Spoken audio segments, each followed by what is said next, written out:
الحمد لله وكفى وسلام على عباده الذين اصطفى أما بعد فأعوذ بالله من الشيطان الرجيم بسم الله الرحمن الرحيم মহান আল্লাহ রব্বুল আলামিনের দরবারে লাখো কোটি শুকরিয়া যে আল্লাহ রব্বুল আলামিন আমাদেরকে মুসলমান ঘরে জন্মদান করেছেন। শুধু তাই নয়, আল্লাহ তাআলা আমাদেরকে আল কোরআন দান করেছেন এবং আমাদেরকে এমন একজন নবী এবং রাসূল প্রেরণ করেছেন আমাদের মাঝে, যিনি সাইয়্যিদুল কাউনাইন, দো জাহানের নবী, যিনি নবীদের সর্দার ছিলেন, নেতা ছিলেন, জনাবি মুহাম্মদুর রাসূলুল্লাহ সাল্লাল্লাহু আলাইহি ওয়াসাল্লামের উম্মত হতে পেরেছি আমরা, আলহামদুলিল্লাহ। ইনশাআল্লাহ তাআলা আজকে আমার আলোচ্য বিষয় হলো সূরাতুল ফাতিহা। সূরাতুল ফাতিহার ভিতরে মহান আল্লাহ রাব্বুল আলামিন যে কথাগুলো বান্দার সাথে যে একটা কথাবার্তা হয়, আলাপচারিতা হয়, আল্লাহ রাব্বুল আলামিন এই সূরাতুল ফাতিহার মধ্যে বলেছেন। শুরুতে নিজেরগুলো বলেছেন, তারপরে বান্দাকে বলছেন, বান্দা এগুলো আমার কাছে চাও, এগুলো আমার কাছে তোমরা প্রার্থনা করো, যদি তোমরা এগুলো প্রার্থনা করতে পারো, তোমরা যদি চাও তাহলে আমি তোমাদেরকে দান করব। মহান আল্লাহ তাআলা বলেন अल्हम्दुलिल्लाह रब्बिल आलमीन, सब तारीफ़ी उस अल्लाह ताला के लिए है, रब्बिल आलमीन जो सारे जहां का मालिक है, रब है। समस्त प्रशंसा আল্লাহ রব্বুল আলামিনের জন্য, যিনি तमाम পৃথিবীর মালিক। আল্লাহ তাআলা বলেন আর রহমান, তিনি অত্যন্ত দয়ালু, আর রহিম, তিনি অত্যন্ত মেহেরবান। এখন আপনাদের এখানে প্রশ্ন আসতে পারে যে এখানে এই যে শুরুতে আলহামদু শুরুতে এখানে আপনার খলিল ইবনে আহমদ ফারাহিদি নাহবি রাহিমাহুল্লাহ তাআলা এখানে আলিফ লাম, এই আলিফ লামটা মুআররাফ বিল লাম, আবার এটাকে আহদে জেহনি কেউ বলছে, আহদে খারেজি, এইভাবে আহদে ইস্তিগরাকি। এই জন্যে এই আয়াতগুলোর ব্যাখ্যা হলো আলহামদুলিল্লাহ, সর্ব অবস্থায় সর্বহাল হতে আল্লাহ তাআলার শুকরিয়া আদায় করা, আল্লাহ তাআলার প্রশংসা করা। এই জন্যে আলহামদুলিল্লাহ রাব্বিল আলামিন, সব তারিফি, আলিফ লাম এটা যে আসছে এটা হলো তামাম তারিফি, মানে সমস্ত প্রশংসা একমাত্র কেবল আল্লাহ তাআলার জন্যই হবে, অন্য কারোর জন্য না। কেন হবে এই সকল প্রশংসা আল্লাহ তাআলার জন্য? কেন করব আমরা? আল্লাহ তাআলা বলতেছে যে রব্বিল আলামিন, তিনি সমস্ত জাহানের, তিনি সমস্ত পৃথিবীর মালিক, তিনি সমস্ত পৃথিবীর মালিক। এই কারণে আমরা আল্লাহ তাআলার প্রশংসা করব। এখন এখানে যেহেতু আল্লাহ তাআলা বলেন যে আলহামদুলিল্লাহ রাব্বিল আলামিন, যে তোমরা আল্লাহ তাআলার প্রশংসা করো। কেন করব? কারণ হলো যে আল্লাহ তাআলা এই তামাম দুনিয়ার মালিক, আল্লাহ তাআলা এই তামাম দুনিয়ার মালিক। এই জন্যে, আর আমরা জানি যে সৃষ্টিকর্তা হয়, যে কোনো কিছু সৃষ্টি করে তার অবদানটা বেশি থাকে। যেমন আপনি কোনো মালিকের অধীনে কাজ করলেন, আপনি কোনো কোম্পানিতে জব করেন, তাহলে আপনাকে কিন্তু ওই মালিকের কথা মতোই চলতে হবে, ওই প্রতিষ্ঠানের কথা মতোই আপনাকে চলতে হবে। যদি আপনি ওই কোম্পানি কিংবা প্রতিষ্ঠানের কথা মতো না চলেন, তাহলে কিন্তু আপনার চাকরি বেশি দিন টিকবে না, থাকবে না, আপনাকে বরখাস্ত করে দেবে, আপনাকে বের করে দিবে।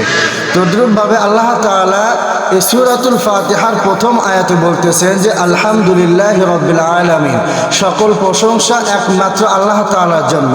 এখন আল্লাহ তাআলা এখানে আমরা যদি করি যে প্রশংসা কেন করব, কি জন্য করব, তো আল্লাহ তাআলা এই পরের ওই যে চ্যাপ্টার পরে যে শব্দে আল্লাহ তাআলা পরের বাক্যে বলতেছেন যে কেন করবা আল্লাহ তাআলা প্রশংসা?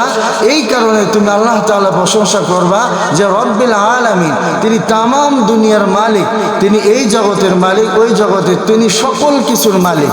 এই জন্য তুমি আল্লাহ তাআলার প্রশংসা করতে হবে, তোমাকে প্রশংসা করতে তুমি বাধ্য, তোমাকে বাধ্য করা হয়েছে। কেন? কারণ তুমি যদি একটা কিছু আবিষ্কার করো, সেটা তোমার কন্ট্রোলের ভিতরে থাকে। তুমি চাইবে যে আমাকে সবাই প্রশংসা করুক, আমি এমন ভালো কাজ করেছি, আমি অমুকটা করেছি, আমি তমুকটা করেছি। এইগুলোর জন্য মানুষ প্রশংসা চায়, মানুষ ভালোবাসা চায় যে আমার কথা মতো মানুষ চলুক। তদ্রূপভাবে আল্লাহ তাআলা আমাদেরকে বলতেছেন যে তুমি আমার প্রশংসা করো। কেন করবা? এই জন্য করবা যে উনি বলতেছেন যে আমি তামাম দুনিয়ার মালিক। আর দ্বিতীয় আয়াতে আল্লাহ তাআলা এখানে ব্যাখ্যা করে বলতেছেন যে আর রহমান, তিনি রহিম, আর রহিম, তিনি অত্যন্ত মেহেরবান। जो नहायत रहम वाला है और नहायत मेहरबान वाला है, যিনি অত্যন্ত দয়ালু এবং মেহেরবান, তার মতো দয়ালু এবং মেহেরবান উনি নাই। প্রথম আয়াতে আল্লাহ তাআলা বলতেছেন যে সকল প্রশংসা তার জন্য। কেন? কারণ তিনি তামাম দুনিয়ার মালিক, তিনি এই গোটা দুনিয়ার মালিক, তিনি সব কিছু সৃষ্টি করেছেন। আসমান, জমিন, তারকা রাজি, গাছপালা, তরুলতা, পৃথিবীতে যা কিছু আমরা ব্যবহার করি না কেন বা করি না, যা কিছু দেখি বা না দেখি, সব কিছু আল্লাহ তাআলা সৃষ্টি করেছেন। এই জন্য আল্লাহ তাআলা সৃষ্টি যেহেতু করেছে, তারপর দ্বিতীয় আয়াতে বলতেছে কেন সৃষ্টি করলাম? কারণ আমি রহিম, আমি রহমান। আর রহিম আর রহমান, আমি হলো অত্যন্ত দয়ালু। যেহেতু আমি এই দ্বিতীয় আয়াতে আল্লাহ তাআলা বলছে যে আমি অত্যন্ত দয়ালু এবং মেহেরবান, এজন্য আল্লাহ তাআলা বলতেছেন তৃতীয় আয়াতে বলতেছেন যে আর রহমান রহিম মালিক ইয়াউমিদ্দিন। मालिक यौमिद्दीन जो रोज़े क़ियामत के दिन का मालिक है, যিনি হাসরের দিবসের মালিক, যিনি বিচার দিবসের মালিক, তিনি আমাদের কাছ থেকে বিচার নেবেন। আল্লাহ তাআলা প্রথম আয়াতে বলতেছেন যে তোমরা সমস্ত প্রশংসা আল্লাহ তাআলার জন্য করো। কেন করবা? যেহেতু তিনি তামাম দুনিয়ার মালিক। দ্বিতীয় আয়াতে আল্লাহ তাআলা বলতেছেন আর রহমানির রহিম, তিনি অত্যন্ত দয়ালু এবং মেহেরবান।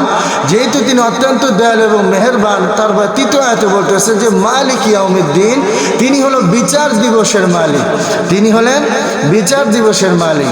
এর জন্য আল্লাহ তাআলা আবার চতুর্থ আয়াতে বলতেছে যে মালিক ইয়াউমিদ্দিন ইয়াকা না'বুদু ওয়া ইয়াকা নাস্তাঈন। যেহেতু তিনি বিচার দিবসের মালিক, তিনি তামাম দুনিয়ার মালিক। কথা কিন্তু বুঝবেন, তিনটা আয়াত তেলাওয়াত করেছি আপনাদের মাঝে। এই তিনটা আয়াতের ভিতরে আল্লাহ তাআলা বলতেছেন যে আলহামদুলিল্লাহি রাব্বিল আলামিন। প্রথমটা প্রশংসা করব, প্রথম নাম্বার আল্লাহ শর্ত দিয়েছেন যে তোমরা আমার প্রশংসা করো। কেন করবা? এক নম্বর আল্লাহ তাআলা কথা হলো যে আমি তামাম দুনিয়ার মালিক, এই জন্য তোমরা আমার প্রশংসা করবা। দ্বিতীয় আয়াতে আল্লাহ বলতেছেন যে আর রহমানির রহিম, আমি অত্যন্ত দয়ালু এবং মেহেরবান, সকল বান্দার প্রতি আমি অত্যন্ত দয়ালু এবং মেহেরবান। তারপর আল্লাহ তাআলা বলতেছেন যে মালিক ইয়াউমিদ্দিন, আমি বিচার দিবসের মালিক। কেউ যদি বলে আমি আল্লাহ তাআলার কেন ইবাদত করব, আমি আল্লাহ তাআলার প্রশংসা কেন করব, এটা তাকে বলা যাবে না। কেন বলা যাবে না? কারণ আল্লাহ তাআলা প্রথমেই বলতেছে যে আমার প্রশংসা করো। কারণ কেন করবা? আল্লাহ তাআলা যুক্তিতে বলতেছে যে আমি তামাম দুনিয়ার মালিক। দ্বিতীয় আয়াতে আল্লাহ তাআলা তার দয়াশীলতা প্রকাশ করেছেন, বলেছেন যে আর রহমানির রহিম, আমি অত্যন্ত দয়ালু এবং মেহেরবান। কেন? আল্লাহ তাআলা সূর্যের আলো দেন, বৃষ্টি বর্ষণ করেন, তোমাকে অক্সিজেন দেন। আপনার সন্তান কিংবা আপনি যদি একটু অসুস্থ হন, আপনাকে আইসিইউতে ভর্তি করা হয়, আর আইসিইউতে ঘন্টায় আপনাকে কত টাকা গুনতে হয়। এই যে পানি আপনি লিটারকে লিটার, হাজার হাজার লিটার পানি আমরা ব্যবহার করি, সূর্যের আলো নিয়ে আমরা ব্যবহার করি। সূর্যের আলো দেওয়া যদি আল্লাহ তাআলা বন্ধ করে দেন, এই যে আপনি তামাম দুনিয়াতে যত গাছ গাছালি ফল ফলাদি দেখতে পাচ্ছেন, একটা ফলও পাকবে না, একটা ফলও মিষ্টতা হবে না, ফলের মধ্যে মিষ্টতা হবে না। সূর্যের কাজ হলো ফলের মধ্যে মিষ্টি তৈরি করে পাকানো। আল্লাহ তাআলা এই যে আমাদেরকে ফসলাদি দেন, এই ফসলাদি আমরা শুধুমাত্র রোপণ করে আসি। এই ফসল থেকে আল্লাহ তাআলা আপনার ফুল বের করেন, ফুল থেকে আল্লাহ তাআলা ধান বের করেন, ধান পরিপক্কতা আল্লাহ তাআলা 3 মাসের মধ্যে করে ফেলেন। এটা কে করেন? আল্লাহ করেন। এই জন্য আল্লাহ তাআলা বলছে যে প্রশংসা কেন করবা? এই কারণে আমার প্রশংসা করবা যে আমি তামাম দুনিয়ার মালিক। তারপর দ্বিতীয় নম্বর আয়াতে আল্লাহ তাআলা দয়ার বিষয় বলতেছে যে প্রশংসা তো করলাম, কারণ আমি রব, আমি তোমার মালিক, এর জন্য আমার প্রশংসা করতে বাধ্য তুমি। দ্বিতীয় নম্বর হচ্ছে যে আর রহমান রহিম, আমি অত্যন্ত দয়ালু এবং মেহেরবান। কেন বলতেছেন? যে মালিক ইয়াউমিদ্দিন, বিচার দিবসের মালিক আমি। তাহলে আল্লাহ তাআলা দুইটা কথা বললেন, আর দুইটা আল্লাহ তাআলা নিজের ব্যাপারে বলছেন যে আমি মালিক, এই তামাম দুনিয়ার মালিক, আবার কিয়ামত দিবসের মালিক। তারপর আল্লাহ তাআলা বলতেছেন যে ইয়াকা না'বুদু ওয়া ইয়াকা নাস্তাঈন, যেহেতু আমি তামাম দুনিয়ার মালিক এবং আমি অত্যন্ত দয়ালু এবং হাসরের দিবসের মালিক, বিচার দিবসের মালিক, এই জন্য তোমরা আমার ইবাদত করো। আমাকে বলো যে ইয়াকা না'বুদু, একমাত্র কেবলই মাত্র আপনার ইবাদত করি, আপনারই দাসত্ব করি, আর কারো দাসত্ব করি না। কথা কিন্তু ভালো করে বুঝবেন। আল্লাহ তাআলা এখানে ইয়াকা, এটা হলো আপনার হলো মাফুল। আল্লাহ তাআলা ফাইল, আগে ফাইল আসে কর্তা, তারপরে ক্রিয়া আসে, তারপরে কাজ। আপনি এখানে আল্লাহ তাআলা আগে ফাইল না নিয়ে এসে মাফুল নিয়ে এসছে, বলতেছে কেবলই একমাত্রই আপনার ইবাদত করি। ইয়াকা না'বুদু, কেবলমাত্র আপনারই ইবাদত করি, ওয়া ইয়াকা নাস্তাইন, একমাত্র আপনার কাছেই সাহায্য প্রার্থনা করি। কথা কিন্তু ভালো করে বুঝবেন। আল্লাহ তাআলা এখানে দুইটা আয়াতে প্রথমে বলছে যে আমি তামাম দুনিয়ার মালিক, এই জন্য আমার প্রশংসা করবা। তারপর আল্লাহ তাআলা বললেন যে আমি রহমান, আমি রহিম, আমি অত্যন্ত দয়ালু এবং মেহেরবান। তারপর আল্লাহ তাআলা বলছে মালিক ইয়াউমিদ্দিন, আমি বিচার দিবসের মালিক। তারপর আল্লাহ তাআলা বলছে ইয়াকা না'বুদু ওয়া ইয়াকা নাস্তাইন। ইয়াকা না'বুদু মানে আল্লাহ তাআলা মাফুলটা আগে নিয়ে এসে বলতেছেন যে একমাত্র কেবলই আপনার ইবাদত করি, ওয়া ইয়াকা নাস্তাইন, একমাত্র আপনার কাছেই আমরা সাহায্য প্রার্থনা করি, দুনিয়ার কারো কাছে সাহায্য প্রার্থনা করি না। এইটা কেন করবেন? কেন আল্লাহ তাআলা বললেন যে মালিক যেহেতু উনি নিজে সৃষ্টি করছেন, উনি একা, এজন্য আল্লাহ তাআলা অপর আয়াতে বলেন লাউ কানা ফীহিমা আলিহাতুন ইল্লাল্লাহু লাফাসাদাতা ফাসুবহানাল্লাহি রাব্বিল আরশি আম্মা ইয়াসিফুন। আল্লাহ তাআলা এই আয়াতের মধ্যে বলতেছেন যে যদি আসমান জমিনে দুই খোদা থাকতো। কথা কিন্তু ভালো করে বুঝবেন। যারা এই যে মূর্তি পূজা করেন, যারা গাছ পূজা করেন, সূর্যের পূজা করেন, আল্লাহকে মানেন না, স্বীকার করেন না, আল্লাহ তাআলা এই আয়াতের 17 নম্বর পারা সূরাতুল আম্বিয়ার ভিতরে আল্লাহ তাআলা বলেন যে লাউ কানা ফীহিমা আলিহাতুন ইল্লাল্লাহু লাফাসাদাতা, যদি আসমান জমিনে দুই খোদা থাকতো তাহলে আসমান জমিন বিদীর্ণ হয়ে যেত, চুরমার হয়ে যেত, ধ্বংস হয়ে যেত। যেহেতু এখানে আসমান জমিন ধ্বংস হচ্ছে না, বোঝা গেল যে আসমান জমিনে একমাত্র ইলাহ একজন। ওয়া ইলাহুকুম ইলাহু ওয়াহিদ, তোমার রব, তোমাদের ইলাহ তো এক, কেউ অদ্বিতীয়। যেমন দেখেন বাংলাদেশে হোক আর যে দেশেই হোক, যদি দুইজন প্রধানমন্ত্রী থাকে কি পরিমাণ কিলাকিলি শুরু হয়, কি পরিমাণ অস্থিরতা বিরাজ করে, কি পরিমাণ অস্থিরতা বিরাজ করে। তাহলে চিন্তা করেন, তাহলে বোঝা গেল আমাদের রব এক। এই জন্য আল্লাহ তাআলা সূরা ইখলাসের মধ্যে বলেছেন কুল হুয়াল্লাহু আহাদ আল্লাহুস সামাদ লাম ইয়ালিদ ওয়া লাম ইউলাদ ওয়া লাম ইয়াকুল লাহু কুফুয়ান আহাদ। আল্লাহ তাআলা এই আয়াতের ভিতরে মুশরিকরা, এই মক্কার কাফেররা মূর্তি পূজা করত। মক্কার কাফের 360টা মূর্তি পর্যন্ত বাইতুল্লাহতে তারা তুলেছিল, এইভাবে তারা ইবাদত করে। তখন আল্লাহ তাআলা আয়াত নাযিল করে দেয় তোমরা কার, কে তোমাদেরকে সৃষ্টি করলো, তোমরা কার ইবাদত করো। এই জন্য আমাদেরকে বুঝতে হবে। সূরা ইখলাসের ভিতরে বলছে যে হে নবী বলে দেন কুল হুয়াল্লাহু আহাদ, তিনি এক, অদ্বিতীয়, তার সাথে কোনো শরীক নাই। এর জন্য আল্লাহ তাআলা বলছেন যে ইন্নাল্লাহা লা ইয়াগফিরু আইয়ুশরাকা বিহি, যদি আল্লাহ তাআলার সাথে কেউ শরীক করে আল্লাহ তাআলা তাকে কখনো মাফ করবে না। এই জন্য আল্লাহ তাআলা বলতেছেন আমি যদি আপনাকে সম্মান না, আপনার খাই, আপনার পড়ি, আপনার গুণগান যদি না গেয়ে যদি আরেকজনের গুণগান গাই, তাহলে আপনি বলেন এটাকে আপনি মানবেন? মানবেন না। আমাকে কোম্পানির থেকে বের করে দিবেন, আপনার অধীন থেকে আমাকে বরখাস্ত করবেন, আমার উপর থেকে আপনার মন চলে যাবে, উঠে যাবে। তো যে মালিক আমাদেরকে সৃষ্টি করলেন এত সুন্দর করে, এত এত অবয়ব সুরত দিয়ে, আল্লাহ তাআলা বলেন লাকাদ খালাকনাল ইনসানা ফি আহসানি তাকওয়িম, মানুষকে সবচাইতে সুন্দর করে আমি সৃষ্টি করেছি। এর চাইতে সুন্দর করে আল্লাহ তাআলা কোনো কিছু সৃষ্টি করেন নাই। একবার আমি আপনাদের একটা ঘটনা শোনাই। একবার ইমামে আজম আবু হানিফা রাহমাতুল্লাহি আলাইহির কাছে একজন লোক তার বিবিকে চাঁদের রজনী রাত্রিতে বলতেছে যে তুমি চাঁদের চাইতে যদি সুন্দর না হও তুমি তালাক। এই কথা বলেছে। বলার পরে এখন স্ত্রী ছিল হলো নেককার দিনদার, এক পর্যায়ে বলে আমার সাথে তো আপনার তালাক হয়ে গেছে, তাহলে তো আপনার সাথে থাকা যাবে না, কি করা যায়। তো উনি এত সুন্দরী বউ হঠাৎ করে বলে ফেলছে। এক পর্যায়ে ইমামে আজম আবু হানিফা রাহমাতুল্লাহি আলাইহির কাছে গেছেন। যাওয়ার পরে বলতেছে হুজুর আমি তো এরকম কথা বলছি যে তুমি চাঁদের চাইতে যদি তুমি সুন্দর না হও তাহলে তুমি তালাক। ইমামে আজম আবু হানিফা রাহমাতুল্লাহ বললেন যুবক তুমি ফজরের নামাজে আসিও। ফজরের নামাজে যখন যুবকটি গেল, যাওয়ার পরে ইমামে আজম আবু হানিফা রাহমাতুল্লাহি আলাইহি আল্লাহর কোরআন তেলাওয়াত শুরু করে দিলেন, কোরআনের আয়াত পাঠ করা শুরু করলেন। ওয়াতিন ওয়াজাইতুন ওয়াতুর সিনিন ওয়াহাদাল বালাদিল আমিন। এ মুসলমান কথা কিন্তু ভালো করে বুঝবেন রে বাবা, ঠান্ডা মাথায় কথাগুলো বুঝবেন, দিল দিয়ে শুনবেন। আল্লাহ তাআলার যখন এই আয়াত তেলাওয়াত আরম্ভ করে দেয় ইমামে আজম আবু হানিফা রহমাতুল্লাহি আলাইহি, আবু হানিফা রহমাতুল্লাহি আলাইহি এখানে লাকাদ খলাকনাল ইনসানার জায়গায় লাকাদ খলাকনাল কমারা পড়তেছেন। কারণ আপনারা যারা আরবি ব্যাকরণ পড়েছেন আপনারা কম বেশি জানেন, যারা সৌদিতে আছেন, যারা আরব কান্ট্রির মধ্যপ্রাচ্যের দেশে আছেন তারা জানেন এখানে কমার শব্দের অর্থ হলো চাঁদ, চন্দ্র, তারা, তারকারাজি। এই আয়াতে যখন লাকাদ খলাকনাল কমারা বারবার পড়তেছেন, ওই লোকটা পেছন থেকে লোকমা দিতেছে লাকাদ খলাকনাল ইনসানা। যেহেতু এখানে ইনসান বলেছেন, ইমামে আজম আবু হানিফা তিনবার দোহরালেন। দোহরানোর পরে ওই যুবকটির বুঝ হয়ে গেল, নামাজ শেষ করলেন। নামাজ শেষ করার পরে ইমামে আজম আবু হানিফা রহমাতুল্লাহ বলেন, যুবক তোমার কি প্রশ্নের হল হয়েছে?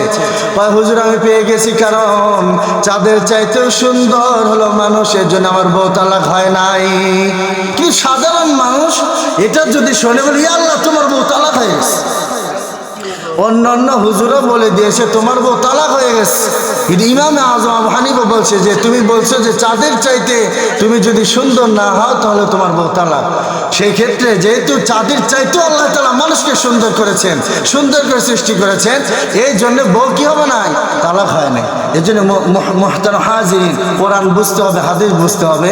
আল্লাহ তাআলা এই আয়াতের মধ্যে বলছে ইয়াকা না'বুদু ওয়া ইয়াকা নাস্তাঈন, কেন তোমরা ইবাদত করবে? আল্লাহ তাআলা একমাত্র ইবাদত করো, কারণ দুইটা শর্তে।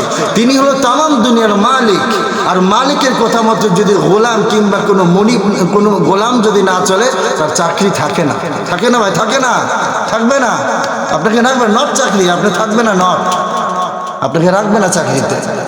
এই জন্য আমার মালিককে মানতে হবে, আমার মালিককে প্রাধান্য দিতে হবে সবার উপরে।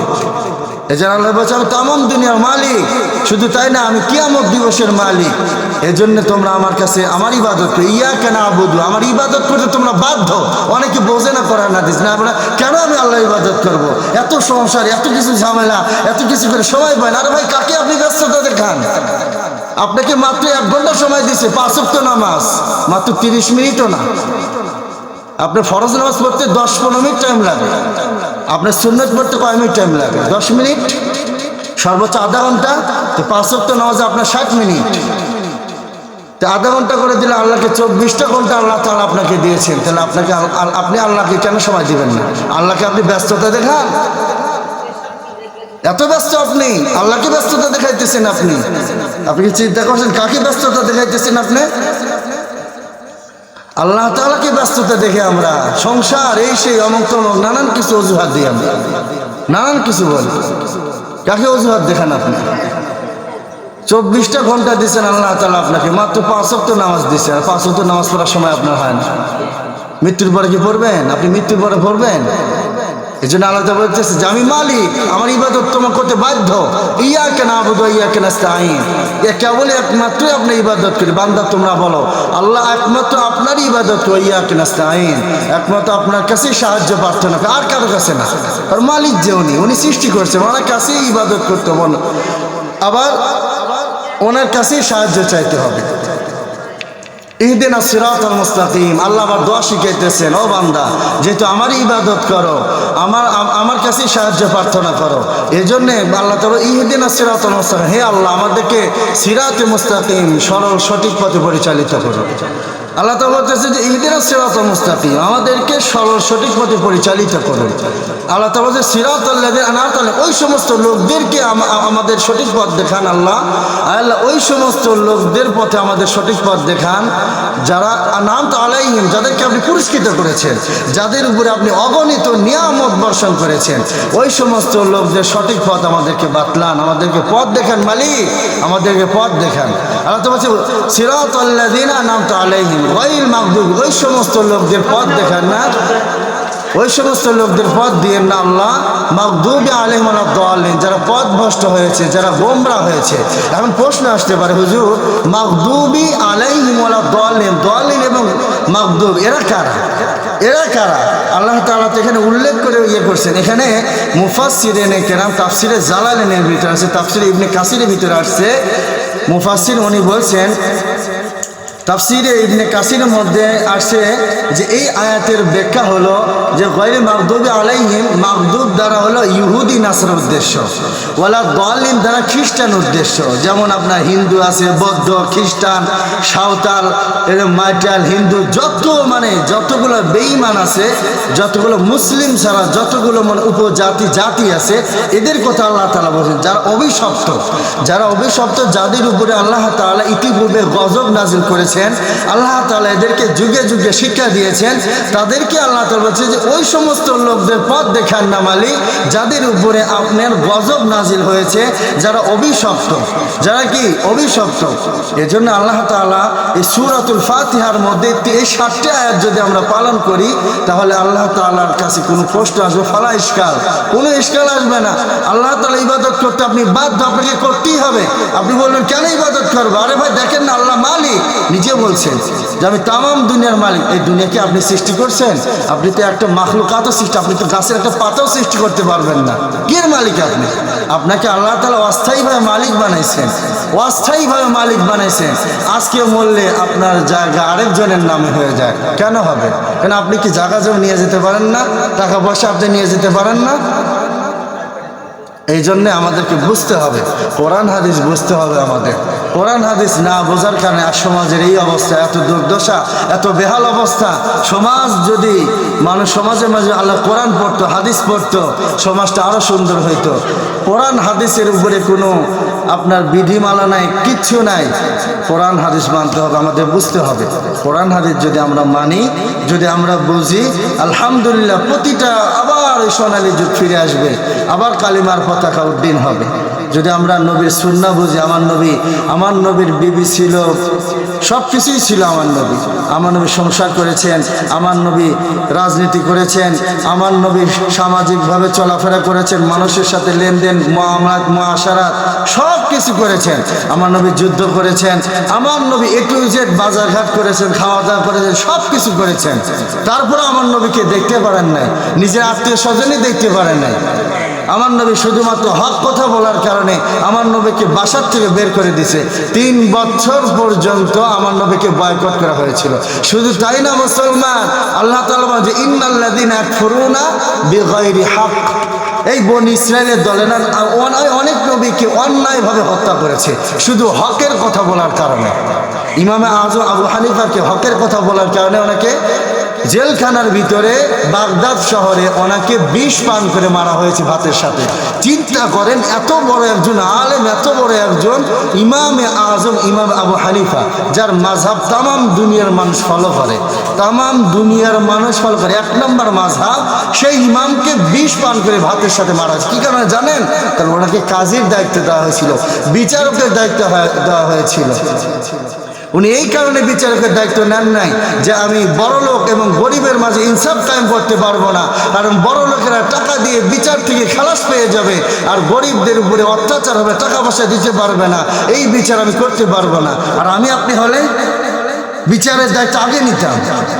অথচ ইমামে আজম কত বড় মুহাক্কিক, যিনি 48 জন সাহাবীর দর্শন লাভ করেছেন, 48 জন সাহাবীর থেকে উনি হাদিস সনদ আকারে নিয়েছেন, 48 জন সাহাবীর কাছ থেকে উনি শিক্ষা লাভ করেছেন, তিনি বিচারকের দায়িত্ব নেন নাই। আর আমি আপনি কত বড় মুহাক্কিক আলেম হয়ে গেছি, কত বড় জ্ঞানী হয়ে গেছি। হ্যাঁ, কত বড় জ্ঞানী হয়েছেন আপনি, কত বড় জ্ঞানী হয়েছেন আপনি।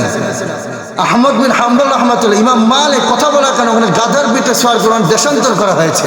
আহমদ বিন হাম্বল, যার 4র্থ নম্বর মাযহাব, সারা তামাম দুনিয়ার মানুষ ফলো করে, সারা তামাম দুনিয়ার মানুষ ফলো করে। অর্থাৎ আহমদ বিন হাম্বলের জীবনী খুলে দেখেন, তাকে গাধার পিঠে সওয়ার করে তাকে দেশান্তর করা হয়েছে।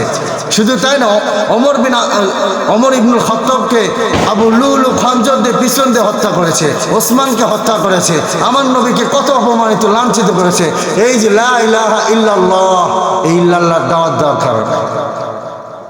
এটা আপনার উপরে বালা মুসিবত, আপনি দিনের দাওয়াত দেন, আপনার উপরে বালা মুসিবত আসে না, তাহলে আপনি কি নবীর চাইতে দামি হয়ে গেছেন? আপনি কি নবীর চাইতে জ্ঞান আপনার বেশি হয়েছে?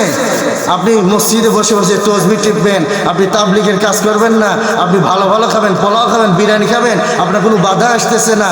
আর নবীর উপরে বাধা আসলো, যে নবী সাইয়্যিদুল কাওনাইন, যার কারণে আল্লাহ তামাম দুনিয়া বানাইলেন, এত কিছু বানাইলেন। এত কিছু আল্লাহ তাআলা বানাইলেন, আর আপনি মনে করছেন আপনি নবীর চাইতে দামি হয়ে গেছেন। আপনি তামাম দুনিয়া, আমার নবীর মতো মর্যাদাবান, আমার নবীর মতো জ্ঞানী কেউ আছে?